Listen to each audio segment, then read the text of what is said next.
I want you to see the blessing that comes forth when those who seek the face of God share what they've been given. We're going to talk about giving to God what is God's and to Caesar what is Caesar's. Now, how do you give things to God? Surrendering them to God's will is one way. Another important way is by sharing them with others. We can share our money and we can share our witness or testimony. Of course, the sharing does not stop with money or witness. Sharing the gifts He gives, sharing time and talent, sharing your faith, all these open the abundant life for others.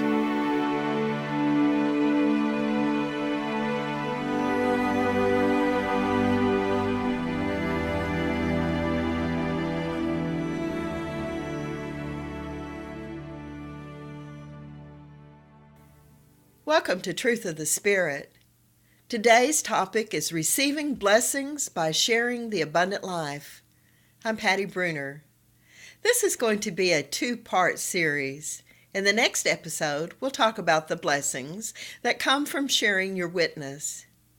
Jesus told us in the Gospel of Luke chapter 6, "Give, and gifts will be given to you. A good measure, packed together, shaken down, and overflowing, will be poured into your lap."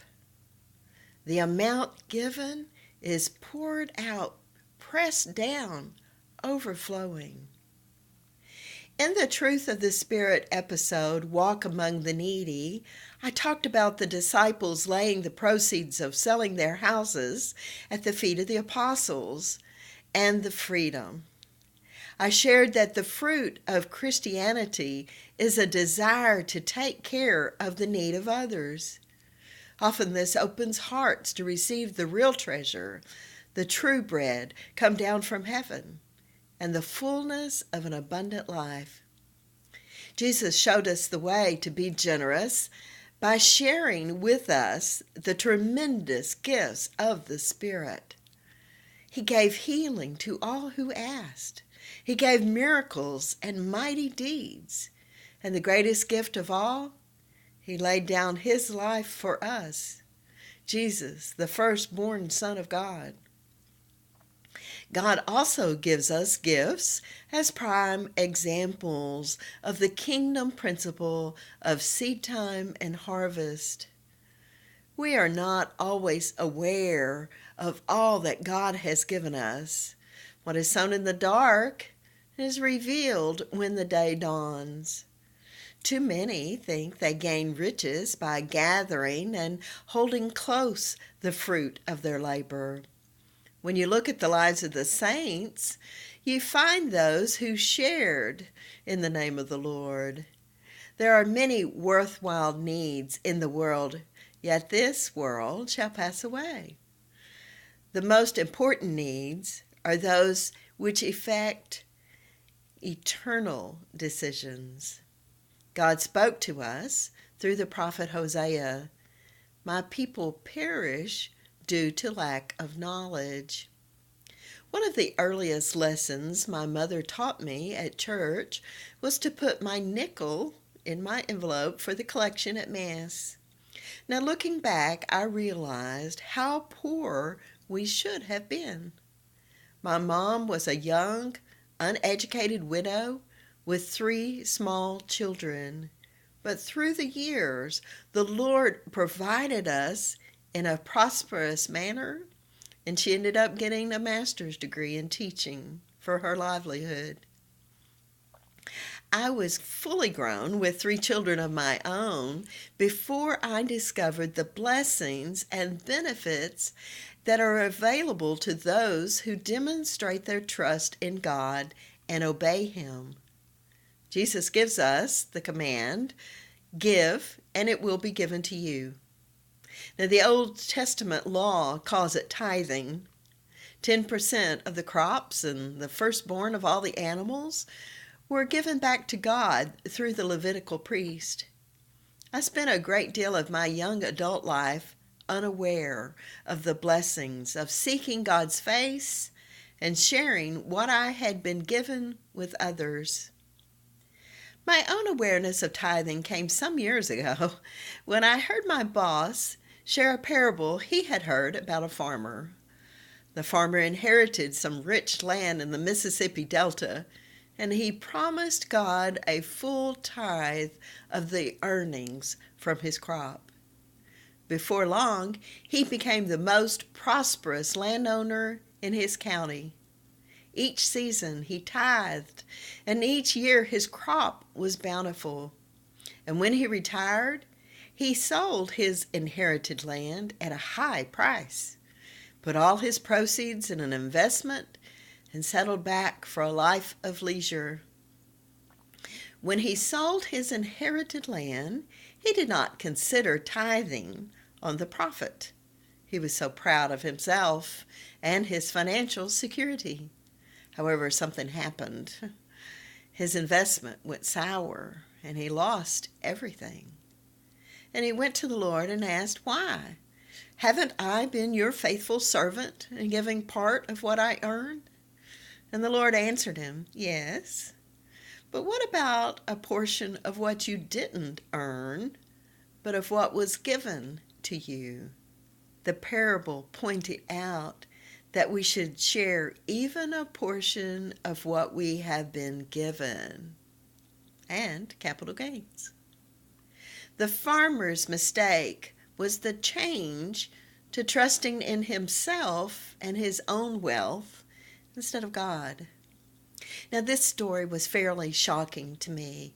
I had never thought of tithing as a way to receive blessing, or that God would hold me accountable for not sharing what I had been given.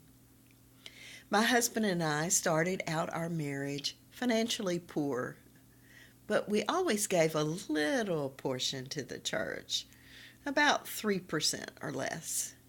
Over the years, we had always been frugal, but also comfortable in our lifestyle, and we never had an argument about money. I made a decision to test tithing. I measured how much we had been giving and made a schedule of our income and our net assets, and then I discussed it with my husband. He was willing to go along, but we felt we couldn't jump to 10%, so we bumped up our giving 1% at a time. Amazingly, we began to get raises, and our investment in an Arkansas stock kept doubling, like yeast in bread. Each increase we got increased our giving to the church. Quickly, we topped the 10% tithe goal and then went beyond. Eventually, we regularly tithe 20% on our income, giving to our church and other Christian charities. The Lord even prospered our relatives so that we received inheritances. We made a point to tithe any cash flow or profit we received. We were soon able to pay off all our loans and to forgive debt that was owed to us. Many times our net worth jumped more than our entire income for the whole year. It is true, you cannot outgive God. When we first began tithing, the promise of prosperity sounded good. I admit it, there was a small touch of curiosity and maybe greed in my heart that wanted to see how the Lord would respond. I'm amazed and thankful for the results. Besides the financial prosperity, spiritual blessings began to change my husband and me. We understood the joy of giving for the benefit of others. Tithing helped us to loose our attachment to money. Money is representative of other attachments that keep us from God's fullness. At first, there was a touch of pride in our hearts as we saw others helped from the sweat of our brow, but As grace helped us to grow toward being true Christians, that is, having the mind of Christ, we were helped to overcome any greed and the pride, and we began to realize that God provides all, and that all of our lives are for the benefit of all. The simple story of the farmer challenged us to obey the command of repaying to God what is God's. Once we learned to trust Him in the material things He gave us, to the point of trusting Him enough to give back the first fruits of our harvest and be good stewards, He gave more. When we behaved responsibly in these small things, He gave us an abundance of His precious spiritual gifts. We are amazed at the blessings of the Lord in our lives. The Lord allowed us to test Him with tithing. Read Malachi chapter 3, especially verse 10. As we test the Lord in our tithing, we learn our trust in Him. We test ourselves. The Lord wants us to get ready to receive His kingdom, but we must first learn to be good stewards. He doesn't need the 10%. He provides for all our needs, but by obeying His command, we learn to steward, and thus we are prepared to receive His kingdom. The Lord let me test Him, and He passed with flying colors. I now find myself giving extra out of love. We no longer test the Lord, but no matter how much I give, the Lord continues to outdo me in generosity. Do not wait to give from your plenty. Remember the scripture, Matthew 25:15. To one He gave 5 talents, to another 2, to a third 1, to each according to his ability. Now in this, the 5 and the 2 doubled. The one given only 1 talent, buried it in the ground. When the master returned, he took the 1 and gave it to the others. For how can the Lord return to you 10-fold if nothing is given? Trust in the Lord. If He gives us a little, we need to use it without fear, because He knows what we could do if we just try. Don't wait to start giving. Paul says in 2 Corinthians chapter 8, verses 12 to 14 in the New American Bible, to be generous and eager to give it now. For if eagerness is there, it is acceptable according to what one has, not according to what one does not have. Not that others should have relief while you are burdened, but that as a matter of equality, your surplus at the present time should supply their needs, so that their surplus may also supply your needs, that there may be equality.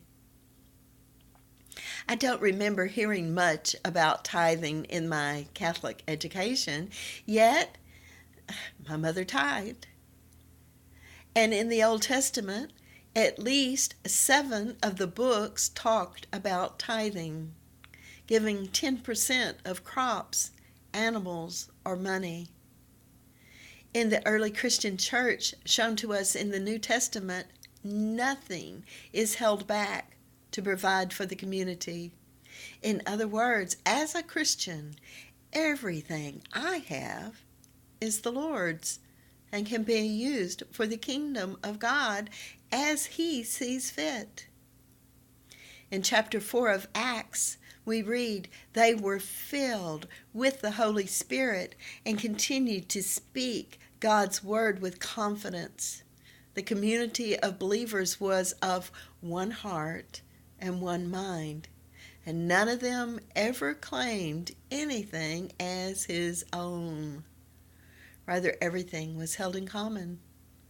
With power, the apostles bore witness to the resurrection of the Lord Jesus, and great respect was paid to them all. Nor was there anyone needy among them. For all who owned property or houses sold them and donated the proceeds. They used to lay them at the feet of the apostles to be distributed to everyone according to his need. In our world today, it is hard to find many Catholics that even obey the Old Testament 10%, much less share of everything they have. In this world, it doesn't make sense, but in the kingdom, all are eager to share everything they have with others. Those in the kingdom understand the Father has provided all, and when all is given, it is replenished. By giving, you receive. The more you give, the more you have room to receive. And not just material things or wealth, but spiritual things also. Let me repeat what Jesus told us in the Gospel of Luke, chapter 6. Give, and gifts will be given to you. A good measure, packed together, shaken down, and overflowing, will be poured into your lap. I'm quick to volunteer when someone is needed to talk about money at church. I remember one time we were part of a traveling team putting on Life in the Spirit seminars, and we would usually take a collection to pay for our equipment and travel expenses. One time the Lord told me that if the people were already tithing, that I didn't need to give my money talk. So I had everyone in the auditorium to stand, and then said that anyone who wasn't tithing to sit down. Only the members of our team were left standing. So that day, I gave my talk. We can only share what we have. The more you give, the more you have room to receive. I believe one reason for the command of tithing and good stewardship is to teach us to take care of the gifts God has given us. Once we can learn to trust Him in the material things He gives us, to the point of trusting Him enough to give back our first fruits of our harvest and be good stewards, He gives more. Then, when we have behaved responsible in these small things, He will give us an abundance of spiritual gifts. Jesus tells us in John 10:10, I came so that they might have life and have it more abundantly.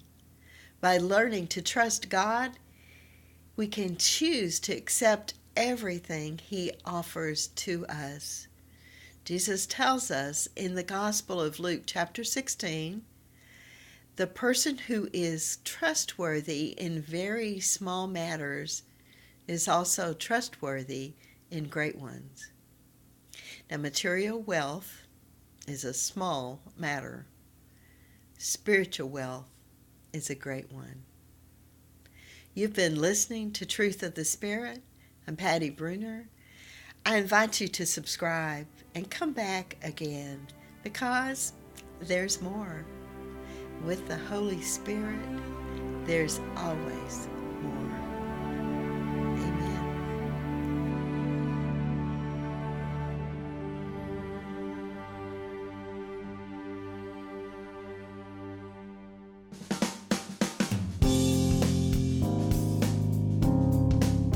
This is the Padua Podcast Network. PaduaPodcastNetwork.com